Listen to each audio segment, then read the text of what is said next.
오늘 우리에게 주시는 하나님의 말씀은 로마서 1장 8절에서 15절 말씀입니다.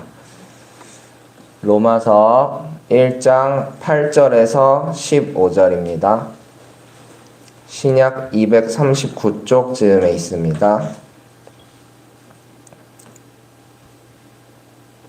한 절씩 교독하시고 마지막 절은 함께 읽겠습니다.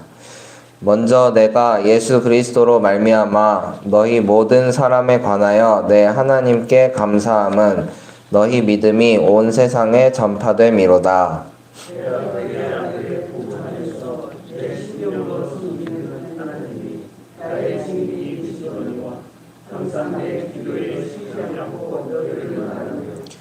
어떻게 하든지 이제 하나님의 뜻 안에서 너희에게로 나아갈 좋은 길 얻기를 구하노라.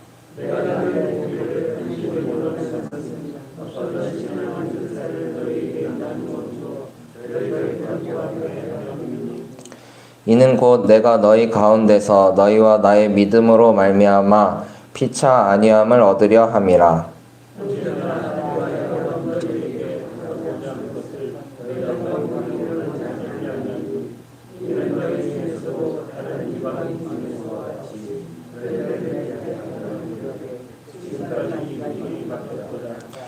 헬라인이나 야만인이나 지혜 있는 자나 어리석은 자에게 다 내가 빚진 자라. 그러므로 나는 할 수 있는 대로 로마에 있는 너희에게도 복음 전하기를 원하노라. 아멘. 오늘 이렇게 월요일 새벽을 깨워서 하나님 앞에 예배하는 우리에게 하나님의 은혜와 평강이 넘쳐나기를 소망합니다. 저도 직장에 다닐 때 생각해보면 월요일 아침이 항상 부담이 많이 되고, 이렇게 사회인들은 월요병이라고도 하죠. 주말을 푹 쉬고 나면 이제 월요일에 오는 그 부담감이 적지 않은데, 오늘 이렇게 다들 나오셨는데 우리 무더위의 생수와 같은 말씀으로 큰 위로를 얻고 돌아가시는 시간이 되길 소망합니다. 오늘은 빚진 자의 마음으로 라는 제목으로 말씀을 전하고자 합니다. 아마 대부분의 사람들이 빚을 져본 경험이 있을 거라고 생각합니다. 저도 이제 결혼을 하고 그 집을 장만하고 하다 보니까 빚지지 않고서는 두 다리를 뻗고 잠잘 수 있는 공간 하나 마련하기가 어렵더라고요. 그런데 그 빚은 단순히 숫자에 머물러 있지 않습니다. 빚에 대해선 이자가 붙고요. 또 빚을 제때 갚지 못하면 나의 생활 전반에 대해 압력이 들어옵니다. 신용불량자가 될 수도 있고 나의 소유물이 압류를 당하기도 합니다. 그렇게 빚은 눈에 보이지 않지만 나를 억누르는 힘이 있습니다. 오늘 본문의 말씀에도 빚진 자가 등장합니다. 저희가 잘 알고 있는 사도 바울입니다. 사람들은 보통 자기의 이익을 위해 빚을 지곤 합니다. 하지만 사도 바울은 달랐습니다. 사도 바울은 주님을 위해 기꺼이 빚진 자가 되었습니다. 로마서 1장 1절의 말씀을 보면 사도 바울은 자기 자신을 이렇게 소개합니다. 예수 그리스도의 종 바울은 사도로 부르심을 받아 하나님의 복음을 위하여 택정함을 입었으니. 사도 바울에겐 복음 전파를 위해 하나님의 부르심을 받았다는 분명한 소명의식이 있었습니다. 그의 빚진 마음은 자발적인 듯 하나 하나님의 선택에 의한 결과였습니다. 그렇다고 하더라도 마음만 먹으면 하나님의 부르심을 외면할 수도 있었을 텐데, 사도 바울은 그 부르심을 굳건하게 붙들고 일평생을 빚진 자로 살아갑니다. 누구나 빚의 힘을 알고 있기 때문에 빚을 모른 채 하고 살아갈 수는 없습니다. 빚을 제때 갚지 못하면 당장의 내 생활이 불편해지기 때문입니다. 타고 다니던 차를 못 타게 될 수도 있고 집에서 쫓겨날 수도 있겠죠.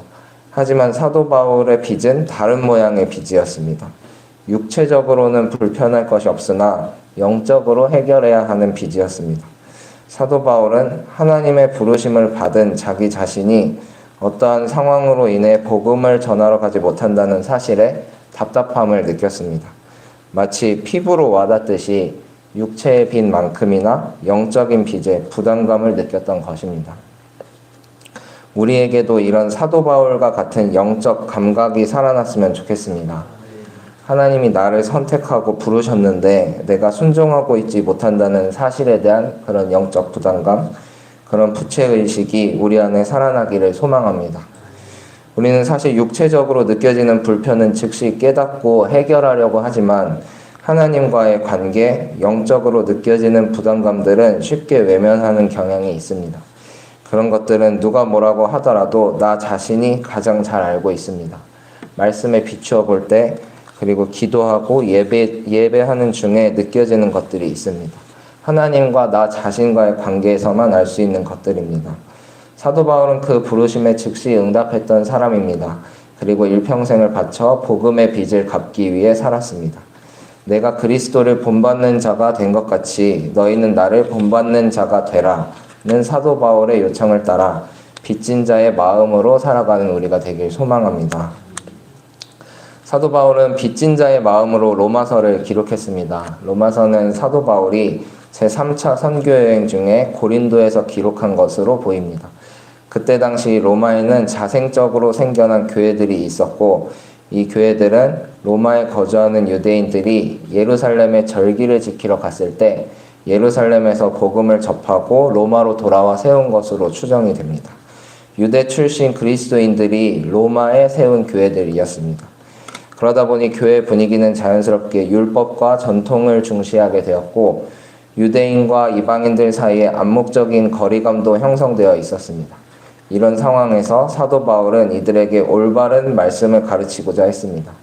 또 한편으로는 성경에 서바나라고 번역된 그 단어를 보실 수 있을 텐데요. 서바나가 스페인입니다. 스페인 선교에 대한 열망이 사도 바울에게 있었습니다. 사도 바울은 고린도에 머물면서 로마서를 기록했고 그 편지를 로마에 보내서 내가 로마에 들러 로마 교회에서 함께 시간을 보낸 뒤에 스페인 선교를 위해 이동하겠다라는 메시지를 로마 성도들에게 보냈던 것입니다. 대부분 서신서의 양식을 따라서 로마서에서도 사도 바울은 먼저 저자인 자기 자신을 소개합니다. 그러면서 편지를 받는 수신자에 대해 언급합니다.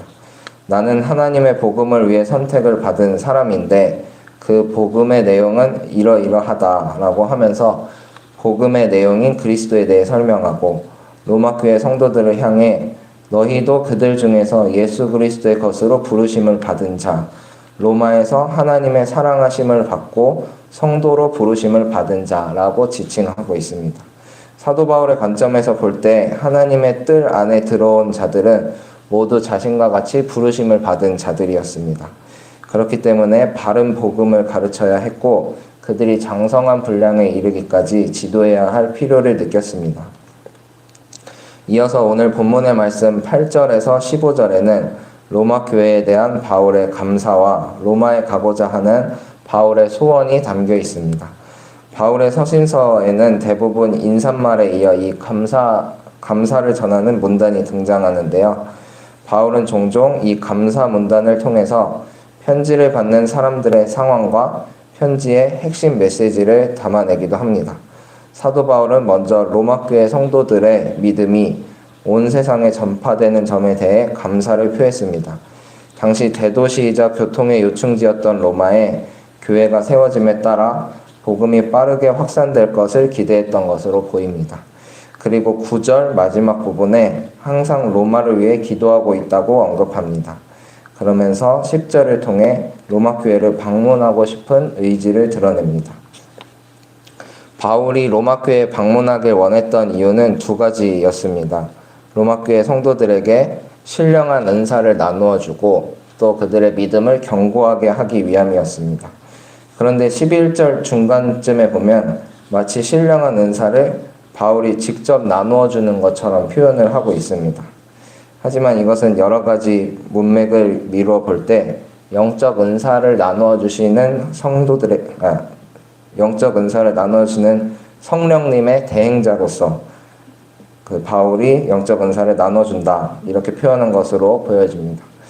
즉 바울은 영적 은사들에 관한 말씀들을 성도들에게 들려줌으로써 성령께서 하시는 일의 중개인이 되고자 했던 것입니다. 이어서 나오는 너희를 견고하게 하려 함이니 라는 표현도 수동태로 쓰여서 바울이 그들의 믿음을 견고하게 하는 것이 아니라 바울은 하나의 도구일 뿐이고 이를 성취하시는 분은 하나님임을 인정하고 있습니다. 사도 바울은 이렇게 로마 교회에 방문하길 간절히 원했지만 13절에 보면 지금까지 길이 막혔도다 라고 기록이 되어 있습니다. 그렇다면 그렇게도 열망했던 사도 바울의 로마행을 막은 것은 무엇이었을까요? 한때 바울은 데살로니가 교회를 가기를 원했으나 사단이 막았던 적이 있었고, 선교 여행 초기에는 아시아에서 복음을 전하고자 했으나 성령이 막았던 적이 있었습니다. 이번 로마행이 막혔던 이유는 고린도 지역과 헬라 지역에서 바울 자신이 하고 있는 일이 많았습니다. 그리고 헌금을 가지고 예루살렘에 반드시 가야 하는 사정이 있었기 때문에 바울의 로마행은 늦춰졌습니다. 이렇게 사도 바울이 아무리 강한 의지로 복음을 전하려고 했다고 하더라도 하나님께서는 사도 바울을 통해 하시고자 하시는 일에 순서가 있으셨습니다. 그리고 사도 바울은 그 순서에 따라 일을 할 수밖에 없었습니다. 마지막으로 14절에서 사도 바울이 가졌던 빚진 자의 마음이 드러납니다. 헬라인이나 야만인이나 지혜 있는 자나 어리석은 자에게 다 내가 빚진 자라.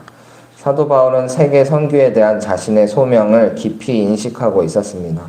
그에게는 복음 전도에 대한 일종의 부채의식이 있었습니다. 그렇다면 무엇이 사도 바울로 하여금 빚진 자의 마음을 갖게 했을까요? 디모데전서 1장의 내용으로 그 말씀을 마무리하고자 합니다. 사도 바울은 다메섹 도상에서 예수님의 음성을 듣기 전까지 예수 믿는 자들을 박해했던 사람이었습니다. 디모데전서 1장에 이렇게 나와 있습니다. 내가 전에는 비방자요, 박해자요, 폭행자였으나, 그리고 사도 바울은 이어서 고백합니다.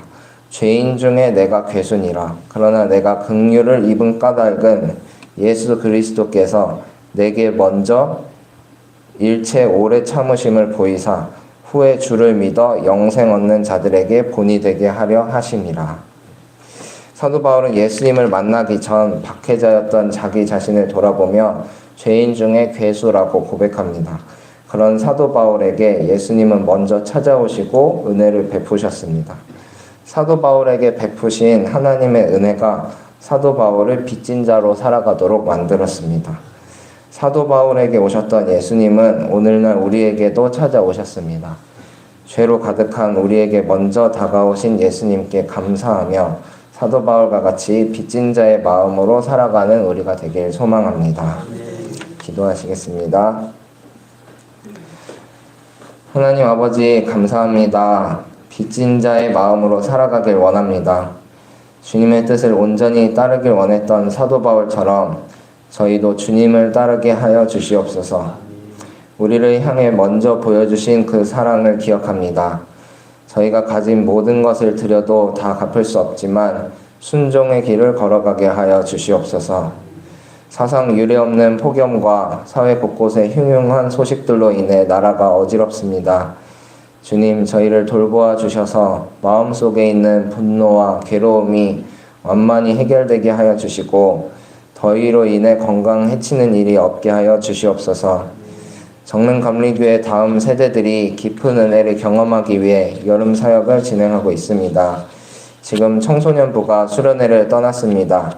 주님, 그 자리에 함께하여 주셔서 아이들에게 잊지 못할 은혜의 시간을 허락하여 주시옵소서. 주님을 깊이 만나고 영적으로 교제하며 신앙이 성장하는 귀한 기회 삼아 주시옵소서. 한 주간을 시작하는 월요일입니다. 각 가정과 일터 그리고 오고 가는 모든 자리자리마다 주님과 동행하게 하여 주시고 빚진 자의 마음으로 주님을 드러내는 삶이 되게 하여 주시옵소서. 이 시간 예물 드린 손길이 있습니다. 주님 기억하여 주시고 주님 뜻대로 이루어 주시옵소서. 살아계신 예수님의 이름으로 기도드립니다. 아멘.